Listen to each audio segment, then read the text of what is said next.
핀테크에 대해서 살펴보도록 하겠습니다. 핀테크란 무엇인지, 그리고 핀테크와 기존 금융 서비스와 다른 점은 무엇인지, 실생활에서 자주 접할 수 있는 핀테크는 어떤 것들이 있는지, 그리고 카카오페이와 삼성페이는 어떤 차이가 있는지, 이런 점들에 대해서 살펴보도록 하겠습니다. 현재의 핀테크는 어떠한 특정 분야를 국한되지 않고요. 굉장히 거의 모든 사회 분야 또는 쇼핑몰, 플랫폼, 그리고 거래가 이루어지는 굉장히 많은 곳에서 핀테크가 굉장히 중요한 역할을 하고 있죠. 그러한 측면에서 핀테크에 대한 내용들을 한번 전체적으로 검토하고 그 중에서 핵심되는 내용들을 집중적으로 살펴보는 그런 시간이 필요하다고 생각을 합니다. 먼저 핀테크란 무엇인지에 대한 개념 정의부터 살펴보도록 하겠습니다. 우리가 핀테크라고 하는 거는 FINTCH 이 얘기 자체가 금융에서 말하는 파이낸셜, 그 다음에 기술에서 말하는 테크놀로지, 이것의 합성어라고 볼 수가 있어요. 금융과 IT의 융합을 통해서 금융 서비스와 이런 금융 서비스를 통해서 산업이 변화되는 것, 이런 모든 것을 통칭해서 우리는 핀테크라고 이야기할 수가 있습니다. 금융 서비스라는 것은 사실 자본주의와 더불어서 본격화됐죠.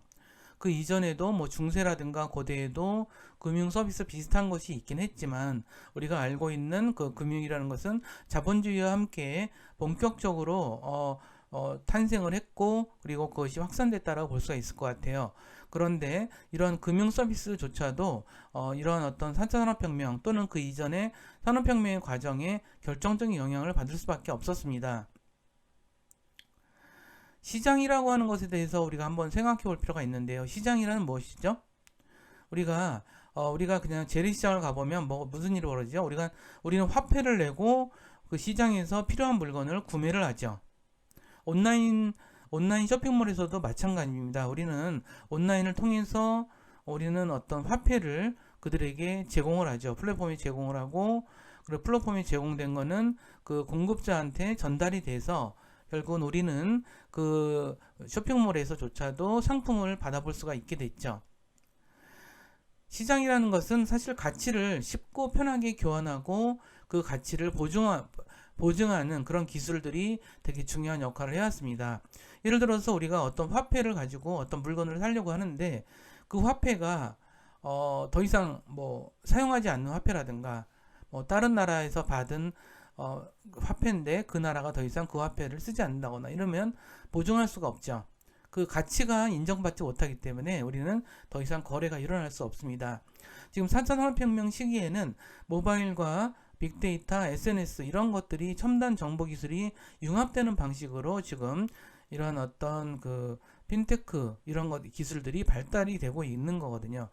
사실 이러한 기술들은 기존의 전통적인 금융 서비스와 어떤 차이점이 있을까요? 그것은 뭐냐 하면, IT 기술이 기존의 전통적인 금융 서비스에서는 IT 기술을 보완적으로 사용했다면 현재의 핀테크는 IT 기술이 오히려 핵심적인 역할을 한다라고 보시면 될 것 같아요.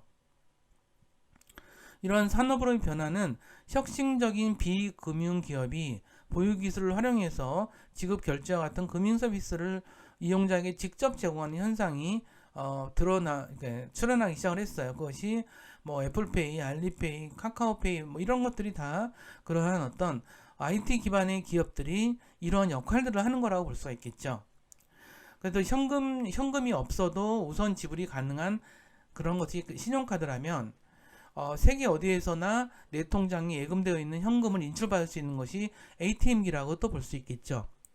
그리고 또 은행에 가지 않아도 은행에 가서 송금 받지 않아도 어디서나 현금을 송금할 수 있는 것이 인터넷 뱅킹이고, 그 다음에 모바일 뱅킹과 이런 것들이 이런 식으로 계속 발달되어 가고 있는 이러한 어떤 시장에서의 거래 수단으로서 이런 어떤 이런 금융 서비스는 굉장히 빨리 기술 변화를 반영하는 방향으로 발전하고 있습니다. 그런 의미에서 우리가 핀테크와 금융 서비스와는 어떤 차이가 있는지에 대해서도 한번 살펴보도록 하겠습니다. 태생적으로 핀테크는 기존의 금융 서비스와는 좀 다른 측면이 있습니다. 인터넷 뱅킹, 모바일 뱅킹, 이트레이딩 뭐 이런 것들이 IT를 활용한 어떤 금융 서비스의 변화라고 볼 수가 있을 것 같아요. 근데 그 기존의 금융기관에 수행하던 업무를 IT 기술을 활용해서 자동화된 결과라고 볼 수가 있는데, 이런 것들에서 은행이나 증권사가 시행하고 있는 기존 금융 서비스의 디지털 재현에 어떤 중점을 두었다라고 우리는 설명할 수가 있죠. 하지만 핀테크는 기존 금융기관과는 기관과는 상관없는 IT 기업들이 주도하는 새로운 금융 서비스라고 볼 수가 있을 것 같아요. 그래서 IT, 어떤 모바일 기술 발달에 기반해서 새롭게 진화된 형태의 예금, 새로운 방식의 대출, 자산관리, 결제송금 이런 것들이 다 포함되는 그런 것들을 우리가 핀테크라고 볼 수가 있겠죠. 더군다나 핀테크는 인공지능과 빅데이터 같은 4산업혁명의 핵심 기술을 활용함으로써 그런 의사결정, 그 다음에 위험관리, 포트폴리오 재구성, 성과관리, 시스템 이런 것들을 다 포함하고 있는 어떤 그런 부분이라고 볼 수가 있는 것 같아요. 그래서 결국은 핀테크의 혁신적 속성은 뗄래야 뗄 수 없을 것 같은 금융기관과 금융 서비스를 분리하기 시작했다는 것. 자, 이런 점들을 우리가 생각해 볼 필요가 있는 것 같아요. 이러한 핀테크가 개발됨으로써 전통적인 은행기관, 금융기관들이 없어지는 건 아니죠. 하지만 그들이 이런 것으로서 분리가 된다는 뜻이에요. 왜냐하면 기존의 전통적인 금융기관들은 전통적인 우리가 생각하는 핀테크와는 좀 다른 그런 역할에 오히려 집중하게 되고 IT 기업들이 금융 서비스를 맡아서 한다라는 뜻이거든요. 그런 면에서 어떤 의미에서는 이제 기존의 금융기관들이 역할이 축소되는 것은 좀 필연적이 아닌가 이런 생각이 들어요. 근데 그런 부분들이 이걸 좀 깊이 들어가게 되면 굉장히 복잡한데, 저는 좀 이거를 전체적으로 좀 이해할 수 있는 그런 부분으로 좀 집중해서 좀 설명을 좀 해드리도록 하겠습니다. 이러한 핀테크의 포문을 연 거는 사실은 페이팔인 것 같아요. 최초의 핀테크 서비스라고 얘기하는 이 페이팔은 앨런 머스크라는 사람이 1998년에 창업해서 큰 성공을 이룬 온라인 결제 서비스입니다. 이것은 인터넷 쇼핑이 대중화됨에 따라서 사용자들은 구매 시에 매번 신용카드 번호를 입력해야 되는 부담을 가지고 있었어요. 이것을 해결한 것이 페이팔이라고 볼 수가 있겠죠.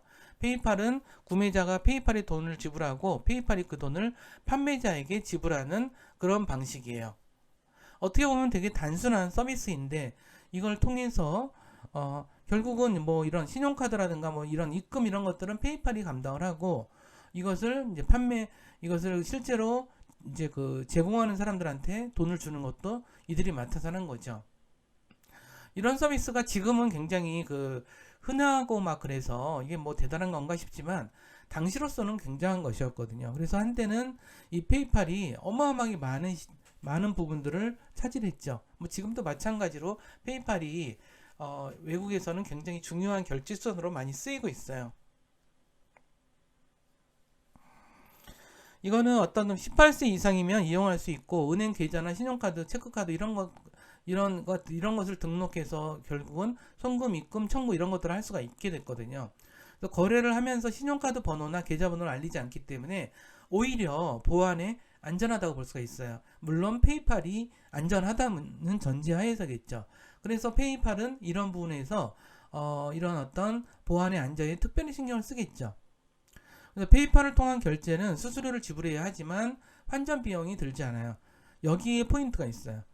그러니까 사실 우리가 외국에 나가서 돈을 써보신 분은 알겠지만, 우리가 멀쩡하게 뭐 우리나라 돈을 가져갔을 때 뭐 달러로 바꾼다 그랬을 때 달러로 바꾸는 것이 이렇게 똑같은 비용으로 바꾸지 않죠. 환전 비용을 내야 돼요. 그 돈이 사실 되게 크거든요. 항상 아깝다는 생각을 되게 많이 했을 거예요. 근데 페이팔을 통해서 한다면 이런 부분들이 이제 해결되는, 이것에서 이제 이 핀테크의 이제 포인트가 여기에 있어요. 이제 그렇기 때문에 이제 국가 간의 거래가 굉장히 활발한 시대에는 이 페이팔 같은 서비스가 정말 필요한 거죠. 이제 그렇기 때문에 그 이후로 속속 나타나기 시작한 게 알리페이. 뭐 이거는 이제 중국의 어떤 국제적인 글로벌 플랫폼이죠. 애플페이. 그 애플도 글로벌 플랫폼을 운영하기 때문에 이런 것들을 빨리 이제 받아들일 수밖에 없었겠죠.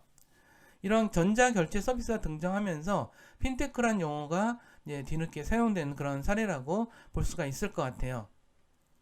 그러면 실생활에서는 어떻게 우리가 핀테크를 사용하는지 그런 점들에 대해서도 살펴보도록 하겠습니다. 맨 먼저 핀테크를 사용하는 가장 우리가 흔한 사례는 간편결제와 간편송금인 것 같아요. 우리가 돈을 보내거나 이럴 때 어떤가요? 뭐 공인인증서를 한다거나 어떤 은행 금융권 홈페이지에다 로그인을 한다거나 이런 단계를 거치게 돼 있죠. 근데 이런 단계를 거친다라는 것은 사실 되게 번거로울 수가 있어요. 그래서 이런 간편결제 서비스를 통해서 무언가를 한다는 거죠. 그래서 예를 들어서 지금 사진에 나온 거는 이제 라인페이, 네이버에서 하는 이제 이런 핀테크라고 볼 수가 있는데, 이런 식으로 중간에 이제 앞에 말한 페이팔의 역할을 라인페이가 감당한다고 보시면 될 것 같아요. 근데 페이팔은 우리가 그렇게 많이 쓰지 않죠. 이유가 뭐죠? 이건 미국 서비스이기 때문에 우리나라에서는 잘 안 쓰는 편이에요. 그렇기 때문에 우리나라의 독자적인 서비스를 참 좋아하는 편이에요, 사람들이. 그러다 보니까 이런 것이 가능해졌고, 그다음에 이제 여러 국내에서도 여러 이제 IT 기업들이 이 작업을 하고 있고, 그렇긴 하지만 그런 것들이 이제 그래도 가장 성공한 케이스가 삼성페이랑 카카오페이가 아닌가 싶어요. 그것은 그만큼 카카오톡을 많이 쓰니까 또는 삼성 스마트폰을 많이 쓰기 때문에 있을 수 있는 일이라고 생각이 들고, 그러한 어떤 비즈니스 모델을 빨리 개발해서 성공시킨 카카오 회사와 삼성전자의 어떤 힘이라고 볼 수 있겠죠. 이런 지급결제 서비스는 사용자가 쉽게 이용하는 그런 측면이 있어요. 그래서 쉽게 무엇인가를 온라인이라든가 모바일 환경에서 무엇인가를 빨리빨리 결제해야 되고 그런 일들이 많이 벌어질 때 많이 쓰게 되겠죠. 그래서 이런 지급 결제 서비스는 편리한 서비스를 이제 모토로 내걸고 있고, 그리고 이제 그런 것들에 의해서 IT 기업들이 지급 결제 수단 부문으로서 굉장히 많이 뛰어들 수밖에 없는 상황을 만들었다고 보시면 될 것 같아요. 그래서 IT 업체들마다 이런 핀테크 쪽에 정말 관심이 많죠. 예를 들어서 이런 게 있어요. 우리나라에서는 웬만하면 카드로 다 모든 게 결제가 되죠. 그리고 최근 들어서는 스마트폰 결제가 굉장히 많이 늘어났고요.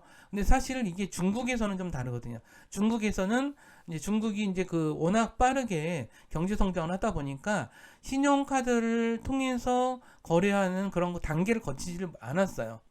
그러다 보니까 막바로 이런 스마트폰 결제로 넘어가게 된 거죠. 그래서 이러한 부분들도 이제 중국이 우리나라에 지금 이제 교역에 있어서는 뭐 70% 가까이 차지한다는 얘기까지 있을 정도로 중국과의 교역이 중요하다 보니까, 그다음에 중국인들은 주로 한국에 들어와서 주로 이런 스마트폰 결제를 하고 있기 때문에 이런 우리나라에서도 이런 것들이 되게 빠르게 발달할 수 있지 않았나 이런 생각이 좀 들어요. 더불어서 우리가 핀테크에서 우리가 살펴볼 수 있는 게 자산관리인 것 같아요. 핀테크를 통한 자산관리 어떤 것일까요? 핀테크 자산관리는 주식이라든가 금융투자, 은퇴, 부동산 계획, 연금 등 이런 것들을 이제 관리해주고 있는 거죠. 그 중에서 우리가 관심 있게 봐야 될 기술 중에 하나는 로봇 어드바이저인 것 같아요. 로봇 어드바이저는 컴퓨터 알고리즘을 이용해서 온라인 자동 포트폴리오를 관리하는 서비스예요. 그래서 알고리즘을 이용해서 저렴한 비용으로 각종 투자와 자산관리, 포트폴리오 구성을 할 수 있게 만들어줍니다. 금융권에서는 인공지능 로봇이 사람 못지않게 이런 것들을 해줌으로써 대단한 역할들을 하고 있죠.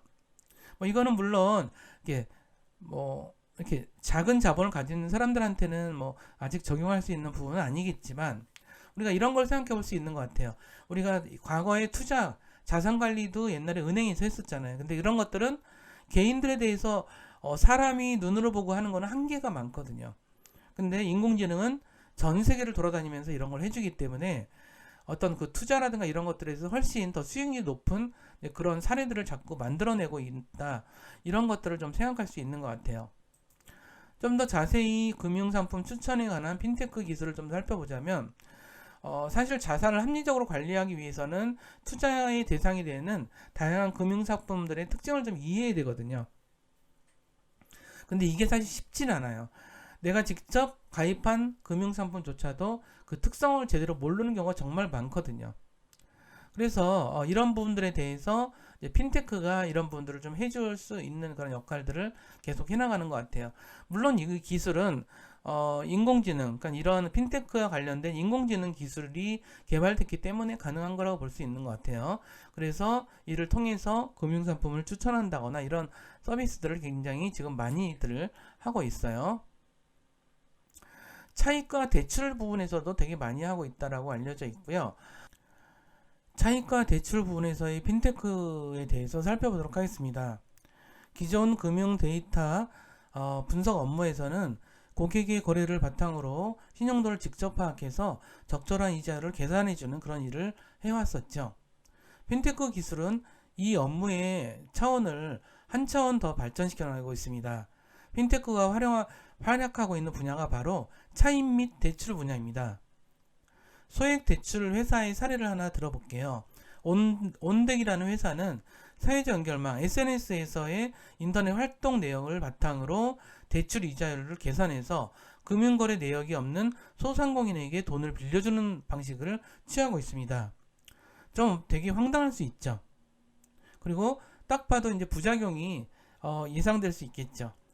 예를 들어서 SNS에서 고의적으로 뭐 활동을 되게 이렇게 신뢰감 있게 활동할 수 있는 척하는 사람들이 되게 유리할 수 있으니까요. 하지만 점포 하나도 없는 온라인 대출 회사인 온덱이 지난해 말 약간 최근 연도에 1조 6천억 원 정도의 평가를 받아서 뉴욕 증권거래소에 상장했다라고 알려져 있어요. 이런 피어투피어 대출도 또 하나의 또 사례인 것 같아요. 피어투피어라는 것은 온라인 서비스를 통해서 채무자와 채권자를 바로 연결해주는 그런 서비스로서 핀테크의 전형적인 하나의 사례라고 볼 수가 있을 것 같아요. 피어투피어 대출을 하는 회사들은 대출 서비스를 온라인으로 하면서 전통적인 금융기관에 비해서 간접비를 줄이고 운영비를 줄일 수 있다라는 그런 장점을 가지고 있습니다. 따라서 그 결과 채권자들은 은행에 투자를 하거나 예금을 맡기기보다는 높은 수익률을 낼 수 있으면서 채무자들은 보다 낮은 이율의 대출을 받을 수 있는 그러한 방식을 구현을 하는 거죠. 결국은 금융에서의 새로운 변화라고 하는 것이 그 투자자들한테는 더 높은 수익률을 주고 어떤 그것을 빌려가는 사람들한테는 낮은 이율을 붙이고 그런 것들을 이제 적절하게 할 수 있는 것. 기존의 금융기관이라고 하는 곳에서는 그런 것에 한계가 있거든요. 이미 그 거대한 조직 안에서 그런 비용들을 다 감당하기 위해서 우리가 그런 부분을 빼기 때문에 투자자 입장에서도 이율이 낮아질 수밖에 없고 그 다음에 빌려가는 사람들도 높은 이자율로 빌려갈 수밖에 없거든요. 그래서 이런 부분들이 피어투피어 방식들이 이제 등장하게 되면서 새로운 양상들을 만들어내고 있다고 생각하시면 될 것 같아요. 그래서 대출자들의 다양한 데이터를 통해서 신용등급을 평가하는 것은 물론이고 돈이 필요한 사람들을 서로 매칭해주는 그런 기술들이 발달을 할 수밖에 없는 거다 이렇게 생각하시면 될 것 같아요. 이런 방식은 그러니까 피어투피어 방식이 활성화됨에 따라서 소액 투자자들을 모으기가 되게 쉬워졌어요. 예를 들어서 이제 제가 이렇게 쭉 둘러본 결과로는 투자를 10,000원부터 할 수도 있더라고요. 어떤 것 같은 경우는 그렇게 되게 작게 투자해서 되게 투자 이율은 되게 높아요. 근데 하지만 이런 어떤 피어투피어 대출 방식이 우리나라에서는 뭐 사채업의 이미지를 가지고 있고 그 다음에 국내에서는 사채업자들이 워낙 나쁜 짓을 많이 했기 때문에 인식이 잘 안 좋아서 사람들이 여기다 투자를 하거나 이런 일은 참 많지는 않거든요. 근데 하지만 이들이 어떤 이런 소액 투자자들을 모으고 이런 기술들이 사실은 크라우드 펀딩으로까지 발달을 하고 있어요. 크라우드 펀딩도 어떤 면에서는 일종의 핀테크라고 볼 수도 있겠죠. 우리는 이제 현재는 지금 크라우드 펀딩이 주로 사회적 의미가 있는 가치 있는 부분들에 대한 투자하는 쪽으로 많이 가 있지만 사실 이런 어떤 그야말로 투자를 위한 그런 크라우드 펀딩도 계속 개발이 되고 있거든요. 그래서 자신들의 사업 아이템을 두고 그런 것에 대해서 이제 투자를 하고 이런 사람들이 이제 계속 이제 발전이 되고 있는, 그러니까 그러한 어떤 비즈니스 모델들이 계속 발달되고 있다 생각하시면 될 것 같아요. 그리고 이제 그러면은 이번에는 그 카카오페이에 대해서 살펴보도록 하겠습니다. 카카오페이는 카카오톡을 통해서 송금과 결제를 할 수 있는 핀테크 서비스죠. 가장 우리가 실감나는 서비스인 것 같아요. 이미 2014년도에 시작을 했고 현재 뭐 3천만이 하고 있다라고 하는데 되게 재미있는, 되게 성공한 서비스의 하나라고 볼 수 있겠죠. 근데 이러한 서비스에서 당장 문제가 되는 건 뭐냐면, 그럼 이것도 또한 카카오페이에다가 우리가 결국은 입금을 어떤 식으로 이제 하는 거죠. 카드를 연결시키든지 뭐 이제 어떤 입금 계좌를 연결시키면서 이런 것들이 가능한 건데, 결국은 이제 그러면 카카오페이에서 이제 이러한 어떤 보안이라든가 이런 걸 신경을 쓰고 우리는 카카오톡을 통해서 결제만 하면 돼요. 이러한 방식은 사실은 사람들이 소비 심리를 부추길 가능성도 굉장히 크죠. 그러니까 예를 들어서 신용카드가 처음 등장해서 많이 확산됐을 때 사람들은 막 과소비를 해가지고 난리가 난 적이 있었어요.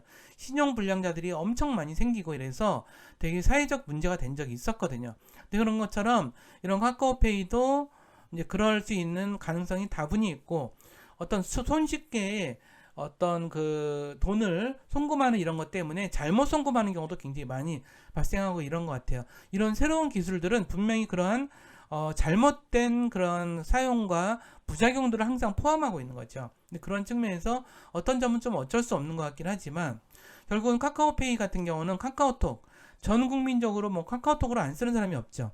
그럴 정도로 굉장히 많이 쓰는 그런 카카오톡을 활용한 그러한 카카오페이 핀테크 방식으로서 성공한 사례라고 볼 수가 있는 것 같아요.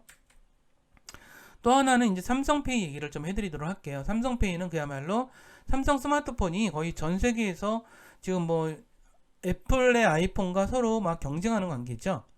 그래서 어떤 것들이 뭐 삼성 스마트폰이 1등할 때도 되게 많고 막 그런데, 결국 이런 스마트폰을 카드처럼 사용할 수 있게 해주는 거죠. 카드를 이 스마트폰에 등록을 함으로써 결국은 이런 식으로 이것도 하나의 핀테크 방식인데, 그럼 그 핀테크 방식은 하나의 어떤 형태만을 핀테크라고 얘기하진 않아요. 이렇게 다양하게 이제 될 수 있는 방식이죠. 그래서 제가 이렇게 자료를 찾다 보니까 제일 정확한 정보로는 2018년에 25개 국가에서 하고 있더라고요. 그래서 이런 그 삼성페이 같은 경우를 하면은 우리가 좀 외국에 나가서 뭐 이제 뭔가를 물건을 구매하거나 어떤 지불하거나 이럴 때 굉장히 그 편리하게 사용할 수 있는 뭐 가능성이 있죠.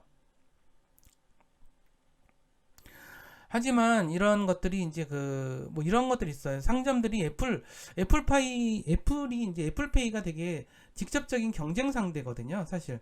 그러면 애플페이랑 뭐가 장단점이 있을까요? 애플페이 같은 경우는 애플 단말기를 설치해야 돼요. 이게 애플페이의 굉장히 취약점이라고 볼 수가 있을 것 같아요.